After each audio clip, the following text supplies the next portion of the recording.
Prima, how would you describe your experience when you moved out to attend Sac State as a freshman? Gosh, it was such a process. I think that anyone who has ever left home that is identifying as Latina, especially women, daughters of immigrants, I think you may be able to relate to this conversation, but it was a process. The process began from even applying to universities that were not in a 30-mile radius from home. So I think really the process of like, I'm moving away for college began as I challenged kind of those traditional norms and applied to other positions. I also think that because I applied with a major in political science and not to be what my family had normally done in the past, which was to be a teacher, I think that in itself was a little bit controversial.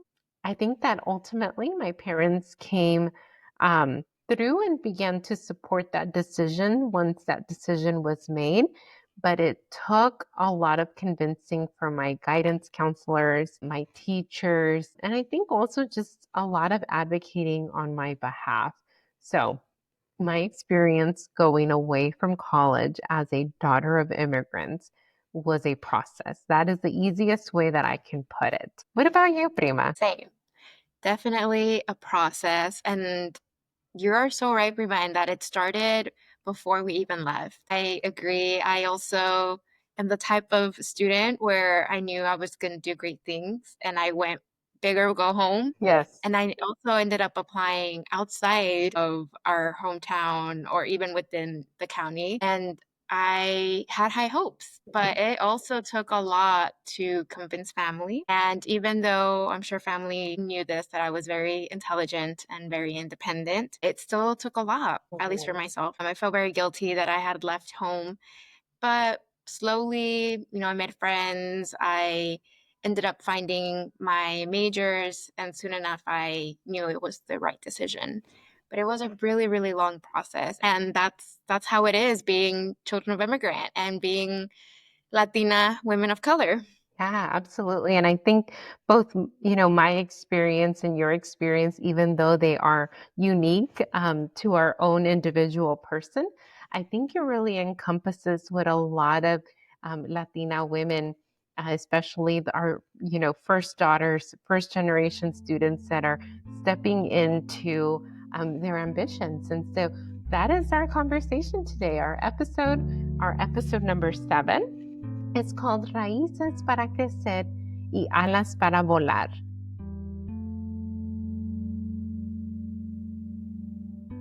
My name is Andrea, and I am joined by my prima and my co-host. Everybody, I am the Prima. My name is Jack, and welcome to our podcast, Ponle Acento. All righty, let's talk about going away before marriage. But before we even have that conversation, we need to kind of set a baseline. What is typically the expectations from a traditional Hispanic family or Latino family? In this case, a Mexican family. I think that across the board, in my experience with family and with friends, but also now that I'm entering my 6th year in higher education and have been working with a lot of young Latina women that have left their hometown to come to the university that I work at, I begin to see that it is a pattern, right? It is something that I think is just very prevalent in our communities. And, that belief is that family comes first. And what a beautiful thing. And also it's almost like a vice and a blessing, right? I think that because we highly believe that family comes first, we always have that support system. And we are just, very blessed to, in good times and in bad times, to be able to share those experiences with others. It becomes challenging though, however, when it is used, as a guilt trip or when it is very hyper focused, that we forget that within that family, there are individuals and those individuals have ambitions and they have dreams. And so I begin to see this not just in my life, but in the life of people that I interact with, is that strong sense of family values, but how those family values also kind of interpret that experience when it comes to the individual. And especially if that individual chooses to go to a university, or even for those that don't choose to go the formal education route, maybe they move away for a job, that can be pretty challenging. So I think for me, that is kind of the baseline that I observe from our culture, from our people. What about you, Prima? What other observations do you have within our cultural norms? In alignment with that, I think one of the ones that I have personally gone through is the fact that family has been very supportive unless you go outside of the norms. Yes. As you've mentioned before in our previous episodes, we are high achieving women. And even then, I think we talked about this one time how we are high achieving women. And the one time that we are not at the bautizo, we're not at the party, we're not at the family event, all of a sudden we are being criticized once again. Mm-hmm. So that has been a constant struggle for me. I have finally come to terms with the fact that it's just different generations, Mm-hmm. but it's still very hard. I struggled a lot because a lot of our cousins go to the nearby university. And when I first told my grandma was like, why? And I was very happy. I had gone into UCLA, I worked my butt off to be able to have this opportunity. And then the one time that I'm sharing this with the person I love the most, she didn't understand. Right. And so it was very hard for me to come to terms. And if I'm being honest, I was very resentful for some time. Mm-hmm. But I think it was more so the sadness that I had no one understood me. But again, I think that is one of the struggles with having this family that's really big, very supportive, but we are still very much in a traditional Mexican household, I would say. Struggle, but it's a process. Yeah, I totally agree with that point of view. I think that, a lot of our society is like really rooted in patriarchy. And though it is hard to admit, it is necessary to admit that the Mexican culture is very, very centered in patriarchy, too. And so when we think about, um, whether it's consciously or unconsciously, there are these expectations of particularly daughters over the sons, that expectation of taking care of the family, being there for the family, who's going to translate, who's going to take care, who's going to help with the siblings, now, because the sibling is off in college, there isn't anyone to pick up the sibling from school. And so then there's all of these changes that happen when the daughter decides to leave to go to university or to work somewhere else for a job offer, whatever that may be, because we're kind of like disrupting the homeostasis, right? It's not supposed to be that way. We're always supposed to be there to help when we are really the third parents or the second parent in the case of single parent households. And so that can be very difficult. It's almost like a personal thing. Why are you leaving, right? Were you not happy here? And so I remember that, when I was applying to different universities, the place that I just really wanted to go to was Sac State, because I wanted to study political science. And, what ended up happening, and I love to tell this story because it's so real. Going in the summer of my junior year, going into my senior year, I had just gone through a bad breakup. And so it was really sad, And so again, that's just like puppy love, or what you think is love, right? And so one of my friends, he was going to go to the Chicano Latino Youth Leadership Conference. And he said, you should come too. It's at the Sacramento State, and he loved political science. And now he's an attorney, and I'm very proud of him. But I had a teacher that said, yes, Andrea, like, why aren't you going to this conference? It was a week long, and she wrote me a letter of recommendation. And so I applied and I got accepted. And so that first piece was kind of like the first time that I left home for a week. And that was, again, my junior year going into senior year. And that conference was at Sacramento State. And my eyes just opened up to the possibilities that happen outside of my hometown, which I love very much. I will always carry that pride of being from a small town. But I think at that moment, all I knew was a small town. And so coming to Sac State and getting to hear from guest speakers or keynote speakers such as Dolores Huerta. We also had a day at the Capitol where we got to enter the chambers and see how the policies of our state are, the process of how they come to be. And then I just love the campus. If any of you have ever been to Sac State, you know it is like super green. It almost feels like a forest. It's very nice. I just knew immediately that's where I wanted to go. And so then I remember, once I started applying to different universities, I remember, this like conversation that I had with my mom like pretty early on that just heightened my guilt. And so that conversation was, ¿por qué no te quieres quedar aquí? ¿Estamos haciendo algo mal tu papá y yo que te quieras ir lejos de nosotros? And so I remember that question and feeling like, oh my gosh, like not at all. Like this is just not, we're not in the same thinking pathway. Like I think my mom was feeling like I was running away. And in my mind, I was running to the dream, right? And so I will always remember that conversation, but it was very real. Like that is how my mom felt. And that's all she knew was, her siblings letting their daughters, my cousins, go to the local community college or the local state school. That was just the norm.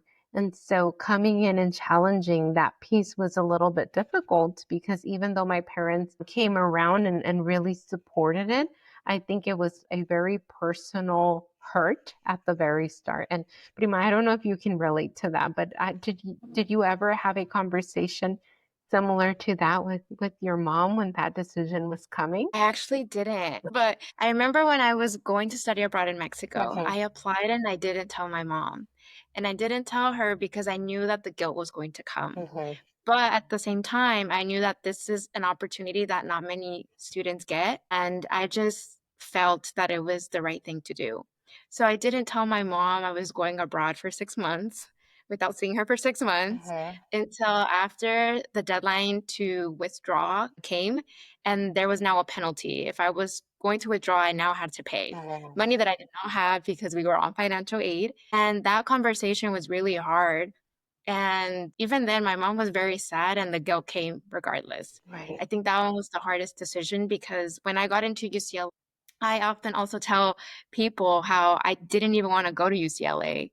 In my head, my mom knew UC Berkeley. It's one of the closest UCs back home. So for my mom, it was UC Berkeley. Mhm, And I applied to UC Berkeley. And for those who are first gen and low income, we all know we get the fee waiver and we get to choose 4 schools to apply to for free because unfortunately, within the system, every single school you apply to is a lot of money. mhm, So I remember we had gone to UCLA for a field trip our senior year, and I said, you know what, it's LA, it's the city. I knew I wanted to be in the city, and I applied. mhm, And behold, it was the one that accepted me. And I remember sitting down with my mom and having the conversation. And I think she also knew deep down that it was the right thing to do, that I worked really hard for it. So she was actually very encouraging at the time because I was one sad that I was going to leave, so the guilt was there, and then 2, I it was in my dream school, mhm. so double whammy. And so my mom always reminded me that things happen for a reason, and sure enough, it was probably the happiest years of my life, if I'm being honest. I Mhm, met my friends who are still with me to this day, and I had so many great opportunities, and I think those were the times where my mom was really strong, and she was also very sad, but at the same time, she found that grace and she was able to remind me that it was gonna be okay. mhm, But I always remember when I was leaving to Mexico City, it was really painful. Cried on the plane, I had a whole panic attack. On my way, I thought to myself, like, "Am I really going abroad for 6 months, and what am I gonna do?" And thankfully, it all worked out, but my mom has always been really encouraging with me pursuing higher ed. I'm actually not sure why she has always pushed me to do what I wanna do. Obviously, she didn't have the opportunity, but I am really interested to see as to what motivated her the most to just continue pushing me to do great things. But moms are super women, but it's really sad when they see us go. Yeah. No, I totally agree with that. And, I love that that is a question and a conversation that you can have with your mom, with my madrina. That's really important for you to know. Like, why is she so supportive of everything that you do? Is she, living vicariously through you? Are you her pride and joy? I think maybe all of the above. But Mhm. hopefully you can have that conversation because that would be really cool for you to know maybe like her whys, right? And Mhm. think I think it's really cool when we are able to connect with our parents in that way because they are living through life for the first time too. And so Mhm. I guess for the next piece of conversation is we've really highlighted how difficult it is really to break the stigma, step out of the norms of our cultures to really follow that dream. And so I guess my next question is why? Like, why is it worth it? So, and I can start with like how I found that stepping away was really helpful for me for the first, I think most importantly, when I left university, in addition, I was already a very independent individual and I was very self sufficient because you have to be when you're first gen.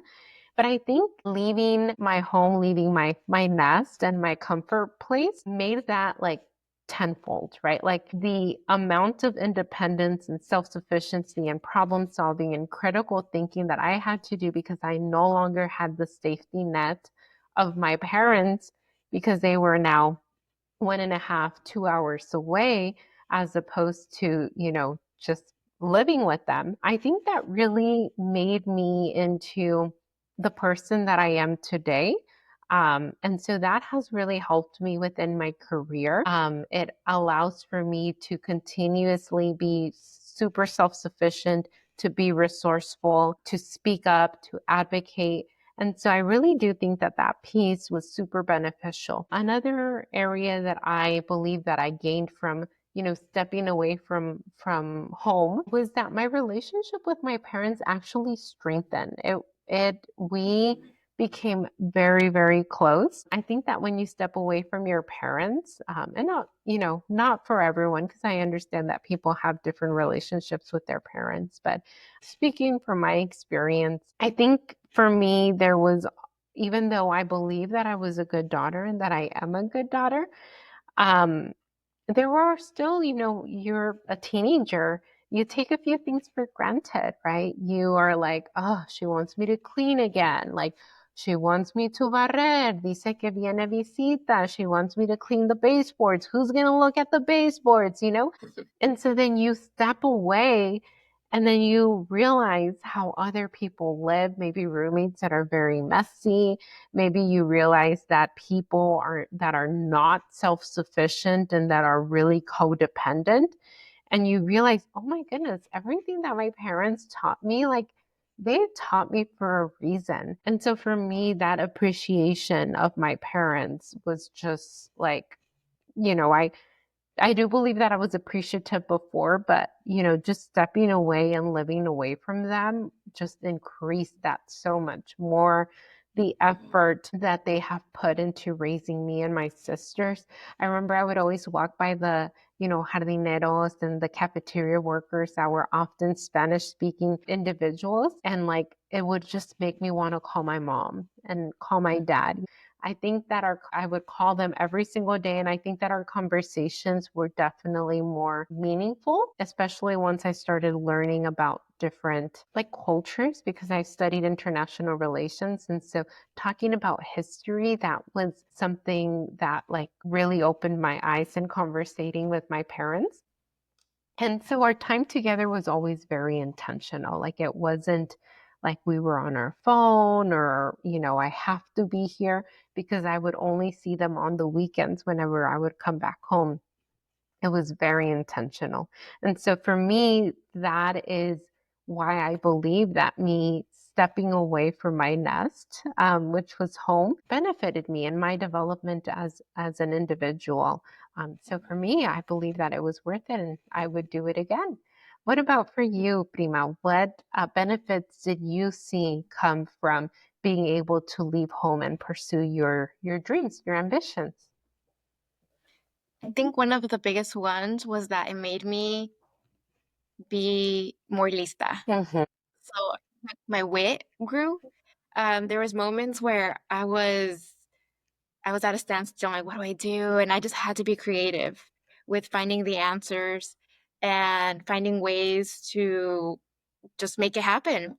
I think that one was the biggest one. I was always very independent, so thankfully I knew what I was doing, but just the creative part of having to think outside the box Mhm.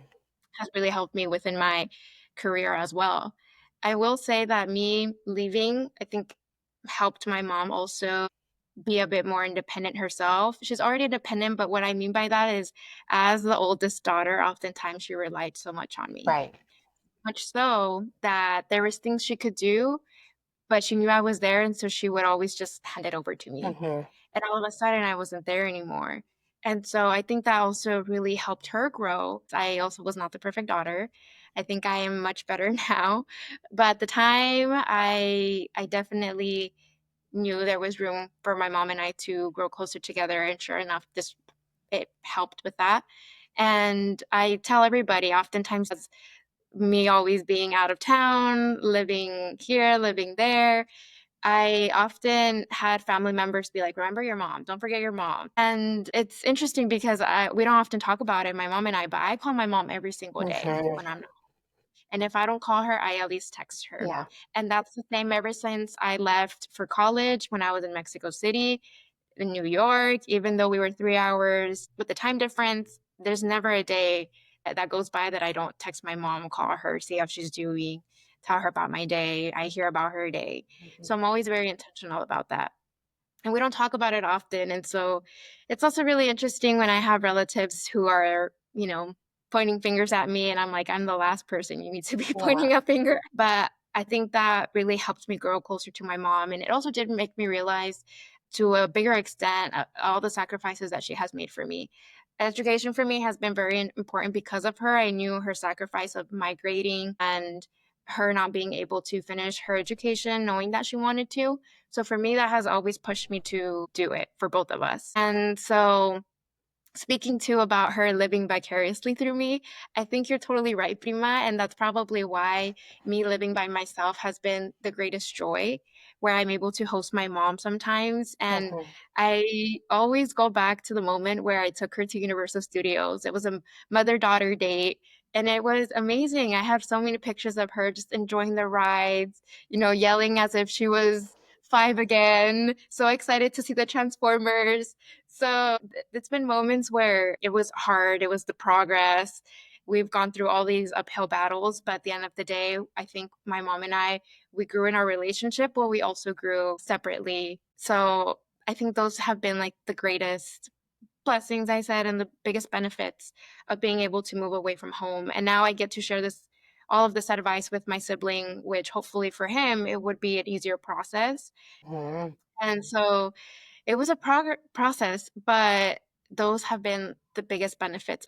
I love to hear that. I love that you mentioned that the growing together and also growing individually. And gosh, that's so important in more than just one way, right? I think that in any relationship that we have, whether it's platonic, whether it's with our family members, whether it's romantic, there's just so much importance in harnessing those relationships and making them stronger, but not becoming dependent on them, right? Because that I think then kind of leads to so many more toxic behaviors and toxic tendencies. And so I do think that that is a big piece of, learning how to navigate on your own is very cool. So I would like to say that you and I and everyone else who, I know that we have also another cousin who went off to college as well. And, maybe in one way or another, she, without us even knowing, she's the one that started that conversation or planted that seed within our parents, right? And so I think about maybe she is the one who challenged the norms first. And so even though it was difficult for you and I, maybe because that conversation or that experience had already happened, it was a little bit easier for our parents to let go. So I would like to think that our older cousin, me, and then you have created that pathway for generations to come. And so, I guess for our final segment, let's talk about maybe advice or, what is it that we want to like make sure that our followers, our fellow primos and primas think about when they are maybe thinking of stepping away themselves or when they are reflecting because they've already done this. So, what advice would you like to give folks that are listening? I think the biggest one that I've learned is to always read your lease. The lease is everything. I remember the first time I was signing a lease, it mentioned that I had to give a 30-day notice. Mhm. And even though our lease says when the contract is over, that to me was a big shock. And I remember as soon as I signed my lease, I wrote in my calendar, send that email, send the 30-day notice email. Yeah. Because oftentimes, if you don't do it, they end up withholding your deposit, which is a lot of money. Oftentimes, they ask for 1 month's rent. So Mhm. imagine all of these thousands of dollars that just goes down the drain because you didn't do this one thing. Yeah. So that has been really important for me. I heard a friend of mine saying that she had a relative who wanted to move out. And she was like, "You are not ready," straight up. And it was because the relative didn't realize that there's all these bills that come with Mhm. having your own place. Oftentimes, at least for me in the city here in Los Angeles, parking is not included. That's an additional 100, $200. Um, Oftentimes, apartments will have certain utilities that are included and some are not. So you have Mhm. to register yourself. So there's so much to it. And I think just going back real quick to what we mentioned about benefits, it made me realize that there is Yeah. so much that our parents do for us. Mhm. Oftentimes, we have a lot of relatives who are at home Mhm. that don't even realize their parents are paying all of this money. Yes. And so that's also really important for us to talk about, Prima, because it's not easy to live by yourself, be independent, and have to do all of these things because otherwise, if you don't ask the questions, if you don't read carefully, you are more than likely going to be losing a lot. Yeah, absolutely. When you talked about like not realizing everything that our parents or family members maybe are paying and contributing without us knowing as what like high schoolers. I remember I lived on in the dorms, so my first year. So I didn't really see the different bills that came through. It wasn't until my second year that I lived off campus, but in a nearby apartment complex that was just for students, where I all of a sudden see this line in my apartment complex in my monthly bill that says trash and sewage. I'm like, what?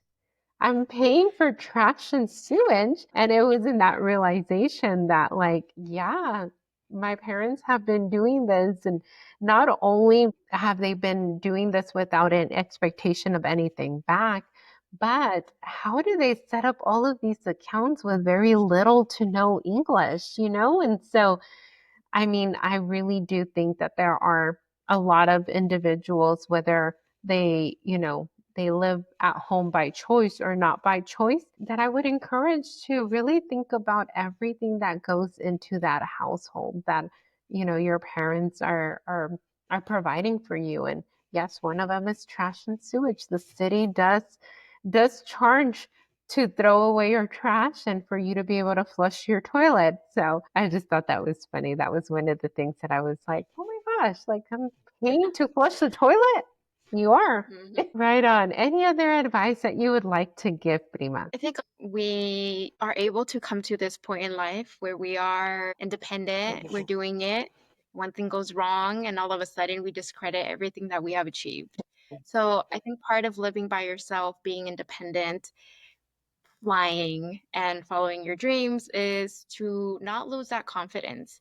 Obviously, there are moments where we do feel these negative emotions, which is totally valid. But always circling back to your moments and realizing that everything is going to be okay. There's a solution to everything. And to be confident in what you do. I have had my moments where I think back, reflect, and say, that probably was not the best choice. I probably would not have done that again, but it's a Right. learning experience as well. And Right. thankfully, especially if you have a support system, I would say, do your best. If you're going to do something, do it with Mhm. confidence because you are getting the energy that you are putting out. So if you Yes. are confident enough with it, right, it will come and it will happen. Ideally, everything will fall into place. for me, it has worked. I always try to be confident in everything I do. Every time I've applied to a school, I do it with such great confidence. And also, Prima, another thing that I've learned from you that I have continued, I remember you applied to grad school and you wrote yourself an email Yes. encouraging yourself. Yeah. And I did the same Oh, I thing. love it. I was so confident in my submission that I wrote a great Yeah. paragraph of how amazing this opportunity was going to be for me. And sure enough, it came. So Good. another thing from you, Prima, that I learned that Oh, I have implemented, that I am gifting to our viewers, our primas and primos, to be confident and root for yourself. You are your biggest cheerleader. So be confident in what you're doing and don't look back. I love that. I guess I was pulling up my phone because I was pulling up my palabras de sabiduría, but I'm going to go ahead and pivot. I think one of my favorite things to do, as you mentioned, Prima, is that I like to bookmark and I like to save emails in which I have been congratulated, in which I have been maybe given a job or have been promoted, or maybe I've received an award or a stipend, a bonus. And I like to pin those. And anytime that I'm like going through it and really like doubting my self worth, am I doing a good job? That imposter syndrome is like really kicking in. I like to go back to that folder and I like to see how much great I can do, and how the good always outweighs the challenging parts. And so I guess not necessarily palabra de sabiduría, more of a consejo is if you have an email, please, do that. Like pin those emails, pin those admissions letters. I know that we're around the time of the year where folks are accepting their admissions to different universities. Maybe folks are accepting grad school applications, or not applications, admissions, or they're accepting a new internship. Folks are graduating, maybe they're accepting new jobs. Please make sure that you always come back to those because, I think that there is so much that we can use a microscope and think of everything that we feel like we can do better. But it's important for us to know that to get there in the first place, we were already good. So yeah, those are going to be that's my consejo. What about you, Prima? Do you have a consejo or palabras de sabiduría? I do. My palabra de sabiduría actually comes from Coco Chanel. I love fashion. I really felt this one today. So it's the most courageous act is still to think for yourself aloud. I see this as in a positive way. Hay que ser necias and necios. Mhm. So, I think that comes with confidence too, is if you're going to propose something for yourself, do it. And don't look back. I know, again, sometimes we will doubt ourselves, but I started to implement this mindset where instead of letting the imposter syndrome come to me, I now start thinking, I don't have that. I've worked so hard to be here. I have ABCD in my resume. I am here because I am worthy of this. I am smart. I am capable. And that's why I'm here. So, again, think for yourself aloud, make it happen, say it out to the universe, and it'll come. So, I think that also goes to the part of being independent, is being courageous and thinking for yourself. I realize that because we live at home, we aren't necessarily encouraged to think for ourselves. We often just go back to our parents, get their input, or wait for our parents to tell us, do this, do this, do this. And now we're at the stage where we're grown, we're growing, and we are learning. And what better way to do and learn everything than by thinking for yourself and thinking, you know what, I'm going to do this for me because it's a life skill, like cooking, for Mhm. example. You know, not gonna do this because my mom says pon los frijoles. I'm doing it because it's a life skill. I need to learn how to cook because ideally one day, right, we all want to live by ourselves or have a family. Or obviously, if some people want to stay with their parents, totally cool. But our parents age. It's part of life. Mhm. And so someone's gonna have to do the cooking eventually. And so this is a life skill, not just for yourself, but also to nurture, our loved ones. And so the most courageous thing you can do is think for yourself. I love A lot. it. I love it. If I can add it to what you said, Prima, there is this quote, and Remember, it's one of my favorite quotes because I have it memorized, but I cannot remember where I read it or where I found it. But it goes, you don't stumble upon courage, you cultivate it. So you don't Mhm, just wake up one day and be like, I'm going to be courageous. No, you take these baby steps where you are cultivating that courage, where one day you're like, I'm going to do this because I have the courage. And mhm, so you're right. Building courage and building confidence is a life skill. It's almost like going to the gym, right? Once you stop going, you lose your strength, you mhm, stop challenging yourself, and so then you lose that skill set. But if you continuously do courageous acts that require a little bit of confidence more and more every time, you're just going to keep getting fitter in the confidence in this analogy. But mhm. primos and primas, that is all we have for you all today. We hope you enjoyed our podcast.